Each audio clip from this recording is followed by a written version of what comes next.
Why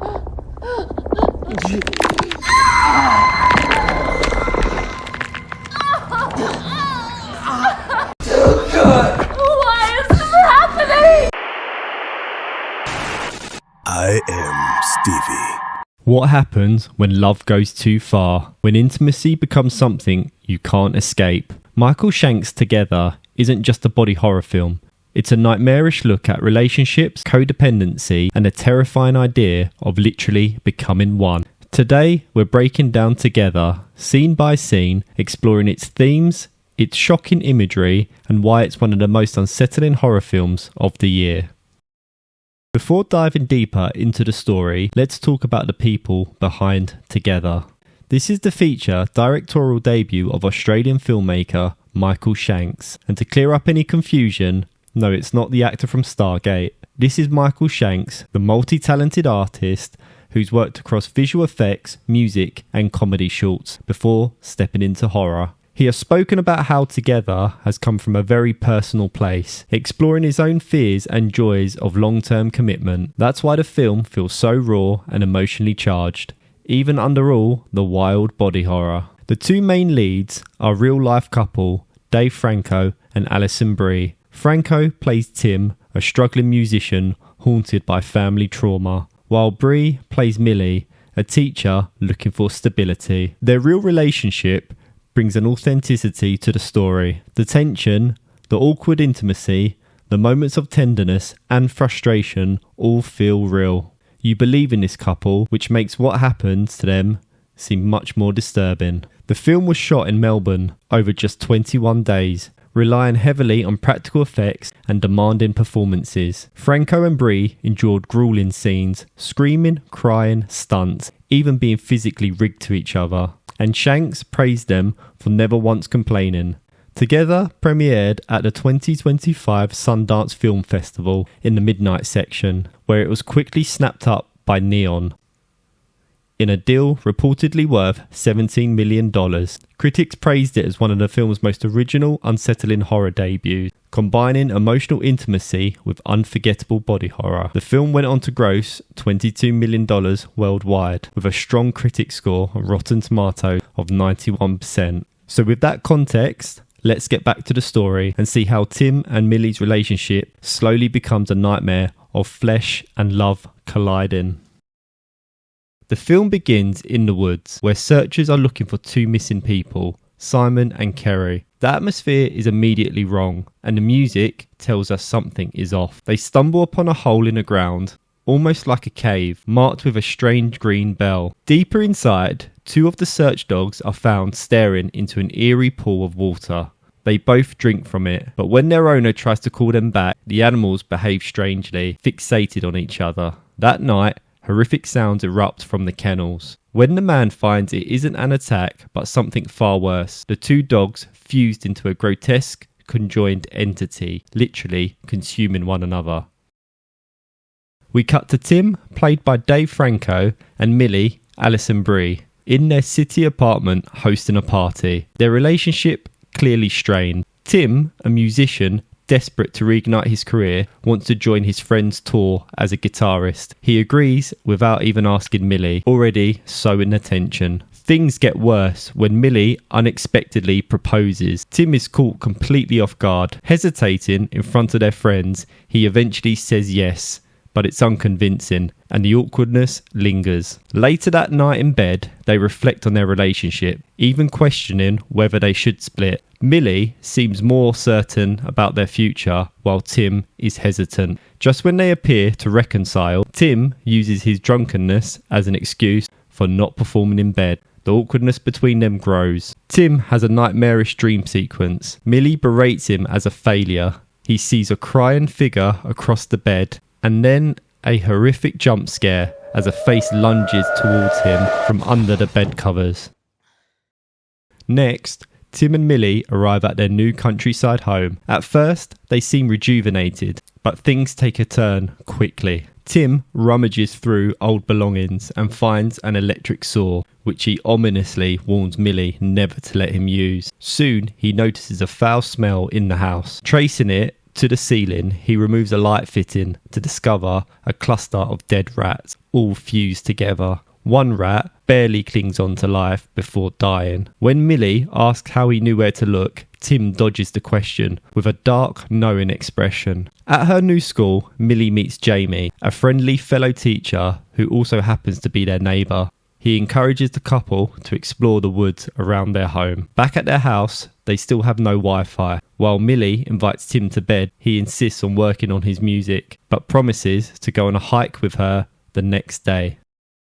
On their hike, they notice a strange sun-engraved bell on their path. Suddenly, the weather shifts and rain pours down. They lose their way, Tim slips into a hole, and despite Millie's best efforts, he pulls her down with him. Tim loses his phone, but worries more about his demos than Millie's safety. They both sense something is off in the cave. Millie describes it as crowded. They light a fire, share a cigarette, and open up about past traumas. Tim recounts his father's death and the smell of rotting flesh. It's in parallel to the earlier discovery of the rat. Whilst in the cave, Tim drinks from the same pool of water as the dogs previously. During the night, the cave itself seems alive, mirroring Tim's breath and movements. He then sees Millie struggling to breathe, convulsing. Then suddenly, he wakes. It's daylight. They survived, but their legs are stuck together by a fungal-like growth. They manage to tear free and climb out.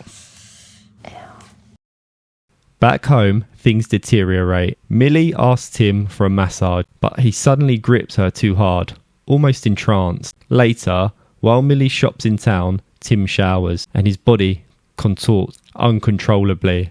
Mirroring her movements as she drives away, it's as if the distance between them physically distorts him. Tim visits a doctor who prescribes muscle relaxants, dismissing it as stress and anxiety. Tim researches a missing couple in the area, a red-haired woman and her husband. Soon after, Jamie stops by with a bottle of wine. Over dinner, Tim and Millie explain the cave. Jamie tells them about a chapel that once existed nearby, which sank into the ground. He comments that Tim and Millie complete each other. It seems like an offhand joke, but it foreshadows everything that is to come. Later, when Tim and Millie kiss, their lips stick together. That night, Millie wakes to find Tim choking on her hair, and in the morning after, he is still pulling strands of hair out of his teeth. Later that morning, Millie drops Tim at the station for band practice. She tells him to stay away for the night. Some space might do them good, but as soon as she drives away, Tim deteriorates again, collapsing under the strain of their connection. Meanwhile, at school, one of Millie's students draws a disturbing picture. Two dogs twisted together, a recall from the opening scene. Tim turns up at the school, clearly struggling. Millie comforts him in the boys' bathroom, but soon their intimacy turns horrifying. They're literally fused together mid-act, stuck and unable to separate. A student enters the bathroom and then runs off. Millie manages to painfully tear herself free from Tim. Jamie arrives moments later, notices blood on Millie's leg and assumes she's on her period. But as he leaves, he spots Tim's shoe under the bathroom stall. Back home, Millie and Tim argue. Millie seeks comfort from Jamie, who shares philosophical musings about Plato's theory of soulmates, that people are two halves who become whole when joined. She notices a framed picture of two people in his home, eerily familiar. Whilst comforting her, Jamie hands Millie a glass of water. Jamie admits he once lived with someone, but hints at a possible death of that partner. His demeanour unsettling.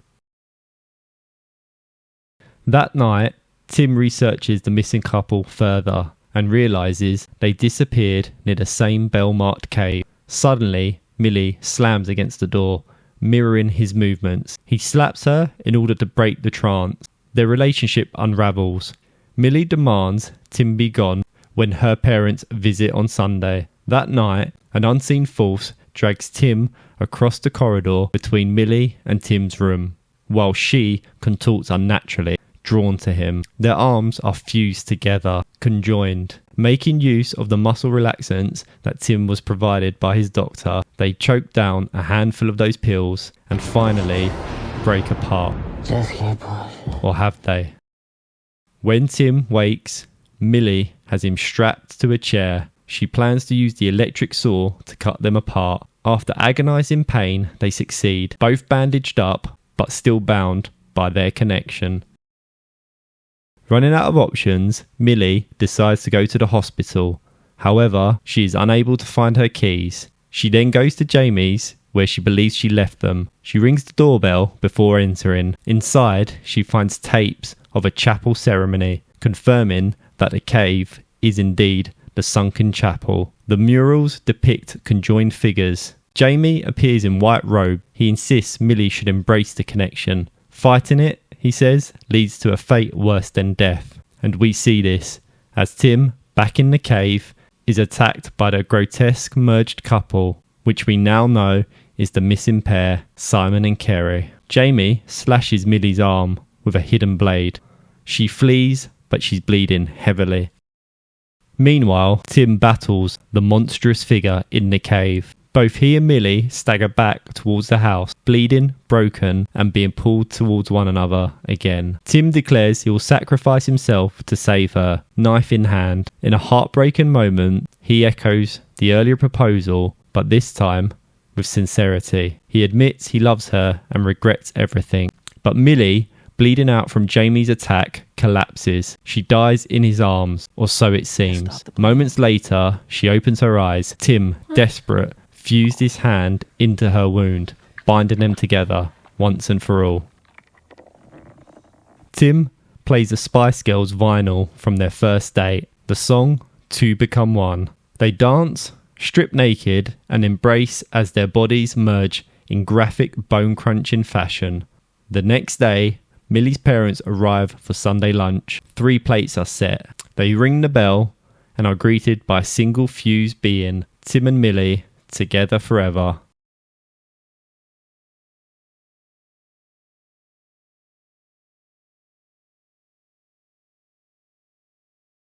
Together is both grotesque and deeply moving, a body horror that turns love into literal consumption.